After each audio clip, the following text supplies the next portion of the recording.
अजीज दोस्तों, अस्सलाम वालेकुम, नमस्ते, सत श्री अकाल, जय जिनेंद्रा, गुड आफ्टरनून। अजीज दोस्तों, हम लोग कुछ लोग हैं जो कि आज दुनिया में एक जंग लड़ रहे हैं, एक जिहाद कर रहे हैं। और हम ये जंग लड़ रहे हैं अपने ही उन लोगों से जो कि दुनिया में एक आतंक का बाज़ार गर्म किए हुए हैं। मुसलमान और इस्लाम इसको विक्टिम बना के पेश करते हैं, जबकि सबसे बड़े ऑपरेसर यही लोग होते हैं। और हम जैसे लोगों के लिए ज़िंदगी बहुत मुश्किल हो जाती है, बहुत टफ हो जाती है कि जो काम हम कर रहे हैं वो उसका अंदाज़ा आप में से कोई भी नहीं लगा सकता कि दिन रात हमें जिस किस्म का प्रेशर, जिस किस्म की मतलब आप ये देखें, एक मिसाल मैं अपनी अगर दूं तो मेरा इतना बड़ा ख़ानदान है पाकिस्तान में और एक एक फ़र्द मेरे ख़ानदान का मुझसे नफ़रत करता है। मेरा सगा भाई, मेरी बहनें, मेरे भांजे भतीजे, भांजियाँ भतीजियाँ, मेरे कोई 50-60 कज़न्स हैं, फर्स्ट कज़न्स, और मतलब एक बड़ा ख़ानदान है, सब मुझसे नफ़रत करते हैं। और सिर्फ़ इसलिए कि मैं लॉजिक की बात करता हूँ, वो आउट ऑफ बॉक्स झांकना ही नहीं चाहते। वो उसी मौलवी का खींचा हुआ इनके गिर्द जो दायरा है, जो सर्कल है, उसी में दबे हुए रहना चाहते हैं और सुनने को तैयार नहीं। और फिर जो जिहादी हैं, ख़ास तौर पे जो सोशल मीडिया जिहादी, वो हमें जिस तरह से ट्रीट करते हैं उसका आप अंदाज़ा नहीं कर सकते। और हमें जितना डराया जाता है और जितना हमारे धर्म इर्द गिर्द, हमारे फैमिली के इर्द गिर्द जो खौफ का एक माहौल तैयार किया जाता है, वो सब में रह के फिर काम करना। और कुछ लोग होते हैं हमारे कबीले के लोग जो कि ये काम कर रहे हैं, उन्होंने अपनी लाइफ में इतना कुछ अर्न कर लिया होता है कि वो उनको एक तरफ से कम रोज़गार का या पैसा कमाने की फ़िक्र नहीं होती। हमारे साथ तो ये भी एक मसला लगा रहता है। तो एनीवे, मैं ये सब बात इसलिए कर रहा था कि एक सीनियर जर्नलिस्ट हैं, असरा नोमानी, अमेरिका में रहती हैं, वर्जीनिया में। वो वॉल स्ट्रीट जर्नल के लिए भी लिखती थी। ये senior fellow in the practice of journalism हैं, इंडिपेंडेंट वीमेंस नेटवर्क पे। और इन्होंने अभी एक किताब लिखी है recently, woke army, the red green alliance destroying America's freedom. अब ये रेड ग्रीन अलायंस से आप समझ जाएं कि रेड का मतलब होता है कम्युनिस्ट और ग्रीन का मतलब होता है मुस्लिम। ये जो अलायंस है ना, इसने एक हम जैसे लोगों पे, असरा नोमानी के ऊपर, तारिक फत्ता हुए एक जंग लगा दी है। न्यूयॉर्क टाइम्स है, वॉशिंगटन पोस्ट है, बीबीसी है, CNN है, अमेरिकन मीडिया हाउसेस हैं, यूरोपियन मीडिया में काफ़ी लोग हैं, फिर मुस्लिम ऑर्गेनाइजेशंस, फिर सर्टन मुस्लिम टेररिस्ट कंट्रीज़। ये सब का एक ख़तरनाक अलायंस है जिसमें फिर जॉर्ज सोरोस जैसे लोग भी शामिल हो जाते हैं। तो असरा नोमानी की किताब का इंट्रोडक्शन आपके सामने रखूँगा कि वो अपने तजर्बात बताती हैं। नवंबर 13, 2015 को फ्रांस में हंगामे फूट पड़ते हैं प्रॉफिट मोहम्मद के कार्टून के हवाले से और इन चीज़ों पे। 130 लोग मारे जाते हैं, 400 लोग ज़ख्मी होते हैं। उसमें एक अमेरिकन स्टूडेंट 23 साल का नोहेमी गोंजालेस भी मारा जाता है। और इसके बाद इस्लामिक स्टेट ISIS ने सारे अटैक का क्रेडिट लिया और उन्होंने ये ऐलान किया कि ये अब आप लोगों को काफ़ी अरसा याद रहेगा। आपने प्रॉफिट के साथ हमारे ज़्यादती की है, इसका आपको ये जवाब याद रहेगा। इसी महीने, मतलब पिछले महीने मार्च में, गोंजालेस के लॉयर ने अदालत में ये बताया कि गोंजालेस और उस वक्त जो कत्ल हुए थे लोग, उसमें सबसे बड़ा किरदार सोशल मीडिया कंपनीज़ का था, क्योंकि सोशल मीडिया कंपनीज़ ऐसे लोगों को प्लेटफॉर्म देती हैं और अपनी एक्टिविटीज़ करने के लिए और खुल के अपना एक जिहाद चलाने के लिए, और ये सोशल मीडिया कंपनीज़ को इसका ज़िम्मेदार ठहराना चाहिए। और इसमें अमेरिका की कांग्रेस है, उसने सोशल मीडिया कंपनीज़ को अलाउ किया हुआ है अपने डिफरेंट लॉज के ज़रिए, और सोशल मीडिया कंपनी को फ्री ऑफ एनी रिस्पॉन्सिबिलिटी बना दिया है। तो ये है कि यही एक वजह है कि जिसकी वजह से इन जिहादियों को मौका मिलता है कि वो अमेरिका और पूरी दुनिया में अपना काम जारी व सारी रखें। इसी अटैक के दौरान जब प्रॉफिट मोहम्मद के हवाले से मुसलमान सारा वो कर रहे थे, तो इसके कुछ अरसे बाद इस्लामोफोबिया को बहुत ज़ोर शोर से पेश किया गया, और इससे ये हुआ कि 15 मार्च इस्लामोफोबिया का यूनिवर्सल डे डिक्लेयर हो गया यूनाइटेड नेशंस में, और यूनाइटेड नेशंस ने हार्डलाइन मुसलमानों को, जो एक्सट्रीमिस्ट हैं, उनको एक हथियार दे दिया इस्लामोफोबिया के नाम से, और मुस्लिम रेडिकलाइजेशन और स्ट्रॉन्ग हो गया। इस किताब में असरा नोमानी लिखती हैं कि मैं अमेरिका में जो डोमेस्टिक कैरेक्टर्स हैं पिछले 20-22 साल से, ख़ास तौर पे 9/11 के बाद, जो इन मुसलमान प्लेटफॉर्म्स के ज़रिए, इन सारी चीज़ों के ज़रिए हम जैसे मुस्लिम रिफॉर्मिस्ट, जो हम टॉलरेंस की बात करते हैं, हम रवादारी की, को एग्जिस्टेंस की, मिलजुल के चलने की, मज़हब को यूज़ ना करने की बात करते हैं, उनके ख़िलाफ़ इन लोगों ने एक कैंपेन शुरू की, और हम लोगों के साथ सोशल मीडिया पे एक इतना हंगामा मचाया गया, और हमारे सर पे एक इस्लामोफोबिया की तलवार हर वक्त लटकती रही। और इस पूरे काम में अगर सबसे बड़ा किरदार किसी ने अदा किया तो वो अमेरिका की डेमोक्रेटिक पार्टी, जिसके के लोग थे बिल क्लिंटन, ओबामा और जो बाइडेन। हमारा कैरेक्टर असैसिनेशन होता है। देखिए, मैं अपनी बात करूं तो जब मैं फेसबुक पे मैंने अपना अकाउंट खोला था 2007 में, तो ज़ाहिर फैमिली अकाउंट था, सारे मेरे रिश्तेदार भी थे उसमें, मेरे दोस्त और पर्सनल दोस्त भी थे, और कहीं पॉलिटिक्स वगैरह था नहीं। पॉलिटिक्स हमारी MQM के प्लेटफॉर्म से होती थी, और हम अपने पर्सनल अकाउंट अपने पर्सनल उसमें रखते थे। उसमें मैं अपनी बेटी की, अपनी फैमिली की तस्वीरें रेगुलरली लगाता रहता था। और ख़ास तौर पे हम बेल्जियम में थे ना, तो बेल्जियम में क्या है कि ब्रसल से 2.5 घंटे की ड्राइव है पेरिस की, 2 घंटे की ड्राइव है एम्स्टर्डम की, 4 घंटे की ड्राइव है फ्रैंकफर्ट की। तो करीब करीब चीज़ें थीं, हम आते जाते रहते थे। इवन जिनीवा 8 घंटे की ड्राइव है, जिनीवा भी सेशन अटेंड करने जा रहे हैं फैमिली को साथ। बच्चे छोटे थे, कोई वांदा नहीं होता था, तो वो तस्वीरें हम बहुत लगाते थे।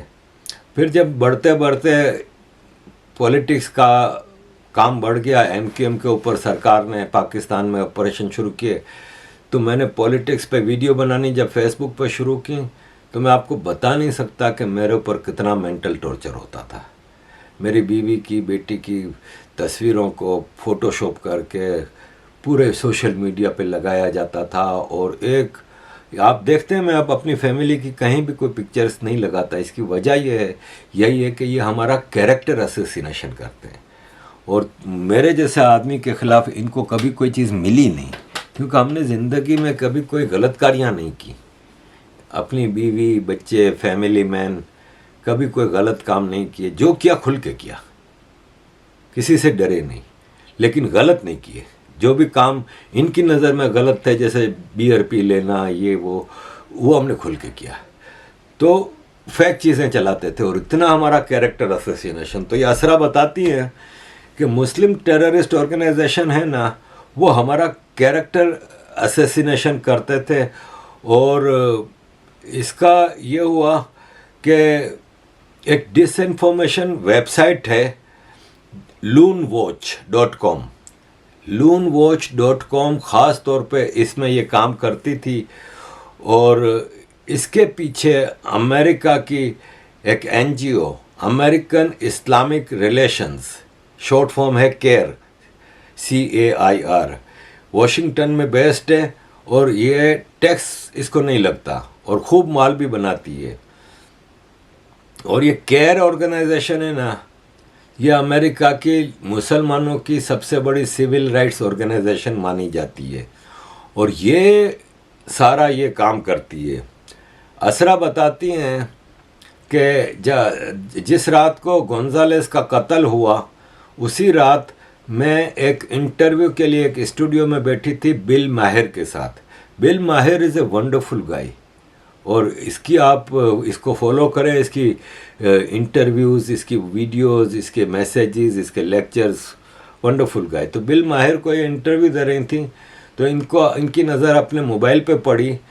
लून वॉच ने एनोनिमस ट्विटर अकाउंट से अटैक किया और और बिल माहिर को इंटेलेक्चुअल बुज़दिल करार दिया। और कई साल तक लून वॉच के हैंडलर्स जो हैं ना, वो मुख्तलिफ अकाउंट से हमें Islamophobe, Zionist, media war, native informant वगैरह वगैरह कहते रहे। और साथ में हमें इज़राइल का एजेंट, हमारे सेक्सुअल उसके ऊपर गालियाँ, और इसराइल को सैटेनिक स्टेट, शैतानी मुल्क बताते थे। एक दिन कहती है कि मैं प्रेशर में आके डेयरी क्वीन की पार्किंग में वर्जीनिया में मैं गाड़ी में रो पड़ी। और जब बहुत ज़्यादा रो रही थी तो मेरा बेटा जो उस वक्त 10 साल का था, उसने मेरे कंधे पे हाथ रखा और मुझे कहा कि माँ चुप हो जाओ, ये टेररिस्ट ऑफ माइंड हैं।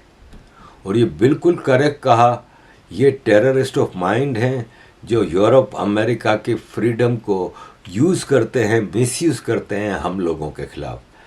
सुप्रीम कोर्ट में ये जो केस चला था गोंजालेस का, इसमें सहारा लिया गया section 230C1 1996 communications decency act, America के जो कांग्रेस ने पास किया था उसको। और उसमें ख़ास तौर पे ये अल्फाज इस्तेमाल किए गए थे कि नो प्रोवाइडर और user of an interactive computer service shall be treated as the publisher और speaker of any information provided by another information provider. यानी सोशल मीडिया के सारे प्लेटफॉर्म्स को सारी जिम्मेदारियों से मुक्त कर दिया था और इनके ऊपर कोई एक्शन नहीं हो सकता था। सेक्शन 230 के पर्दे के पीछे बड़ी बड़ी टेक्निकल कंपनियां, बड़े बड़े सोशल मीडिया प्लेटफॉर्म्स छुप के रहते थे। असरा कहती हैं कि 2018 में मैंने एक defamation lawsuit John Doe attackers के खिलाफ कायम किया और मैंने उसमें इंटरनेट सर्विसेज प्रोवाइडर्स को भी टारगेट किया। तो बोले इसमें ट्विटर के लॉयर्स ने मेरे खिलाफ काफ़ी केस लड़ा और फ्रीडम ऑफ स्पीच का राइट उसमें यूज़ किया गया, जिसको कि कैरेक्टर असैसिनेशन के लिए इन्होंने कहा कि फ्रीडम ऑफ स्पीच है। गूगल और फेसबुक ने तो जवाब देना भी ज़रूरी नहीं समझा। जबकि एक कंपनी है GoDaddy जो कि वेबसाइट्स रजिस्टर करती है, उन्होंने सिर्फ इतनी मेहरबानी की कि मुझे लून वॉच के IP एड्रेस और उनके जो अकाउंट के डिटेल्स थी वो मुझे भेजी। जिस दिन 1 अप्रैल 2009 को इस्लामिक स्टेट ओबामा ने बनाई थी, जैसे कि क्लिंटन ने तालिबान बनाई थी अफ़गानिस्तान में, ऐसे ओबामा ने ISIS बनाई थी लीबिया, सीरिया, इराक में 1 अप्रैल 2009। उसी दिन एक जुहैर थॉमस ने loonwatch.com वेबसाइट रजिस्टर कराई थी GoDaddy पे। जुहैर ने कैरेक्टर असैसिनेशन के लिए ये वेबसाइट रजिस्टर कराई थी और उसमें जो नाम यूज़ करते थे वो फिश, एम्परर, गारिबल्डी, डैनियोस, डार्टर और इस तरह के फेक नाम चलाए जाते थे। और GoDaddy के डॉक्यूमेंट्स के मुताबिक ये जो केयर है, council of American Islamic relations, उसका अहमद रिहान है, वो इसके सारे बिल, ये GoDaddy को और दूसरी वेबसाइट के लिए सारे बिल अपने क्रेडिट कार्ड से पे करता था। और लून वॉच सोशल मीडिया के कीबोर्ड जिहादीस जो हैं वो इस तरह क्रिएट करती थी। एक एमर्जिंग राइटर है वजाहत अली, उसने लून वॉच पे बेशुमार आर्टिकल्स छापे। अप्रैल 2013 में Omid Safi, professor of Islam, Duke University में, एम्परर के नाम से पोस्ट करता था। सैफीस कॉलम में जो कि लून वॉच पे छपते थे, इसमें असरा नुमानी को स्पेशली टारगेट किया गया और इसको इस्लामोफोब कहा गया और इसको कहा कि honour brigade, silencing debate on Islam और न जाने क्या कुछ कहा। Over the years Loon Watch writer मुसलमान रिफॉर्मिस्ट को अटैक करते रहे, like physician Zuhdi, Jasser, Raheel Raza और ex Muslim like Somalian American author Ayaan Hirsi Ali और atheist influencers like Bill Maher, scientist Richard Dawkins and author Sam Harris. Loon Watch ने ये सारे लोगों को जो कि राइट विंग के थे उनको टोटली साइड पे कर दिया और वो इवन अपनी FBI को, US मिलिट्री को, इजराइल को नहीं छोड़ते थे। और अब इनके दुश्मनों की लिस्ट में टॉप ऑफ द लिस्ट हैं हिंदूज और state of India. Loon watch publish करती रही